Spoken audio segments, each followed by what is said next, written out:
क्या middle east का नक्शा हमेशा के लिए बदलने वाला है? 28 फरवरी 2026 की उस सुबह ने पूरी दुनिया को सन्न कर दिया, जब अमेरिका और इजराइल के सैकड़ों लड़ाकू विमानों ने ईरान के आसमान को चीर दिया। 28 फरवरी 2026 सुबह के 4:17 पर तेहरान के आसमान में पहली मिसाइल चमकी और अगले 6 घंटों में मिडिल ईस्ट की सियासत हमेशा के लिए बदल गई। लेकिन सच ये है, ये जंग आज शुरू नहीं हुई। इसकी चिंगारी 47 साल पहले भड़की थी। हैरान करने वाली बात यह है कि 1948 में इजराइल के बनने के बाद ईरान उसे मान्यता देने वाले शुरुआती मुस्लिम देशों में से एक था। 1979 तक दोनों दोस्त थे। इंडियन एक्सप्रेस के अनुसार तब तक दोनों के बीच सामरिक और व्यापारिक रिश्ते थे। आखिर 1979 में ऐसा क्या हुआ कि दोस्ती कट्टर दुश्मनी में बदल गई? आइए समझते हैं। 1948 में जब इजराइल बना तो पूरी अरब दुनिया उसके खिलाफ थी, लेकिन ईरान ने उसे मान्यता दी। शाह मोहम्मद रजा पहलवी के दौर में दोनों देशों के बीच सैन्य तकनीक और खुफिया सहयोग था। अंतर्राष्ट्रीय खबर इसे स्ट्रेटेजिक पार्टनरशिप कहती थी। फिर आया साल 1979, ईरानियन रेवोल्यूशन। इस्लामिक शासन की स्थापना के साथ इजराइल को छोटा शैतान और अमेरिका को बड़ा शैतान घोषित किया गया। यह सरकार सिर्फ बदलना नहीं था, यह विचारधारा का विस्फोट था। ईरान ने सीधे युद्ध नहीं किया, उसने प्रॉक्सी नेटवर्क शुरू किया। हिजबुल्लाह, हमास और दूसरी ओर मोसाद गुप्त ऑपरेशन और साइबर हमलों में सक्रिय रहा। यह खुला युद्ध नहीं था, यह एक शैडो वॉर था।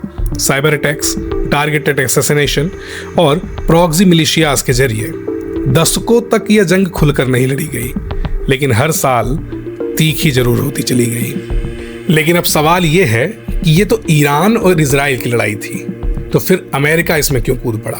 इसका जवाब सिर्फ एक नहीं, इसके 4 बड़े कारण हैं और हर कारण वैश्विक शक्ति संतुलन से जुड़ा है। द्वितीय विश्व युद्ध के बाद से अमेरिका मिडिल ईस्ट में प्रमुख शक्ति रहा है। खाड़ी देशों में सैन्य अड्डे, अरब देशों के साथ सुरक्षा समझौते, तेल आपूर्ति की सुरक्षा।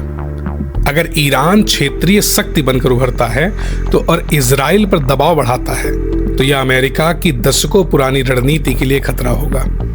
अमेरिका ऐसा बिल्कुल भी नहीं चाहता कि मिडिल ईस्ट में ईरान एक पावर वैक्यूम बने जिसे रूस और चाइना भर दें। इजराइल सिर्फ एक सहयोगी नहीं है, वह अमेरिका की मिडिल ईस्ट पॉलिसी का केंद्र है।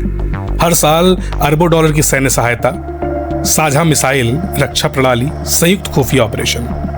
अगर इजराइल पर बड़ा खतरा आता है तो अमेरिका की क्रेडिबिलिटी दांव पर लग जाती है। अगर अमेरिका पीछे हटता है तो दुनिया को संकेत जाता है कि वह अपने सहयोगियों की रक्षा नहीं कर सकता। इसका तीसरा सबसे बड़ा कारण है न्यूक्लियर बैलेंस। 2015 में joint comprehensive plan of action के जरिए ईरान के परमाणु कार्यक्रम को सीमित करने की कोशिश हुई। लेकिन अगर ईरान हथियार स्तर के यूरेनियम एनरिचमेंट के करीब पहुंचता है तो क्या होगा? पहला, सऊदी अरब न्यूक्लियर प्रोग्राम शुरू कर सकता है। दूसरा, तुर्की और मिस्र हथियार दौड़ में शामिल हो सकते हैं। पूरे मिडिल ईस्ट में न्यूक्लियर आर्म रेस शुरू हो सकती है और अमेरिका इस डोमिनो इफेक्ट को पूरी तरीके से रोकना चाहता है। और इसका चौथा सबसे बड़ा कारण जुड़ा है स्ट्रेट ऑफ हॉर्मज से। दुनिया का 20% तेल यहीं से गुजरता है। अगर ईरान इसे बाधित करता है तो तेल की कीमतें उछलेंगी, वैश्विक महंगाई बढ़ेगी और अमेरिकी शेयर बाजार हिल जाएगा। तो याद रखिए, डॉलर की ताकत काफी हद तक वैश्विक तेल व्यापार से जुड़ी है। अगर ऊर्जा बाजार अस्थिर हुआ तो डॉलर पर भी असर पड़ सकता है, जो कि अमेरिका कभी नहीं चाहेगा। और एक बात और, अमेरिका जानता है कि चाइना और रसिया ईरान के साथ रणनीतिक संबंध रखते हैं। तो इससे एक बात साफ होती है कि एक सिर्फ युद्ध नहीं, ग्लोबल पावर गेम है। अब बात करते हैं भारत की। इस संघर्ष का प्रभाव भारत पर बहुआयामी हो सकता है, आर्थिक, रणनीतिक, कूटनीतिक और सामाजिक। साथ ही साथ ईरान में भारत का रणनीतिक निवेश शाहबार पोर्ट भी प्रभावित हो सकता है और खाड़ी देशों में रहने वाले 80 लाख से अधिक भारतीयों की सुरक्षा भी सवाल बन सकती है। सबसे पहला और सीधा प्रभाव ऊर्जा क्षेत्र में दिखाई देगा। भारत की कुल कच्चे तेल की आवश्यकता का लगभग 80% आयात करता है और इसका बड़ा हिस्सा मिडिल ईस्ट से आता है। यदि ईरान और इजराइल के बीच संघर्ष के कारण स्ट्रेट ऑफ हॉर्मज जैसे समुद्री मार्ग बाधित होते हैं तो वैश्विक तेल आपूर्ति प्रभावित होगी, तेल की कीमतों में उछाल आएगा, भारत के आयात बिल बढ़ जाएंगे।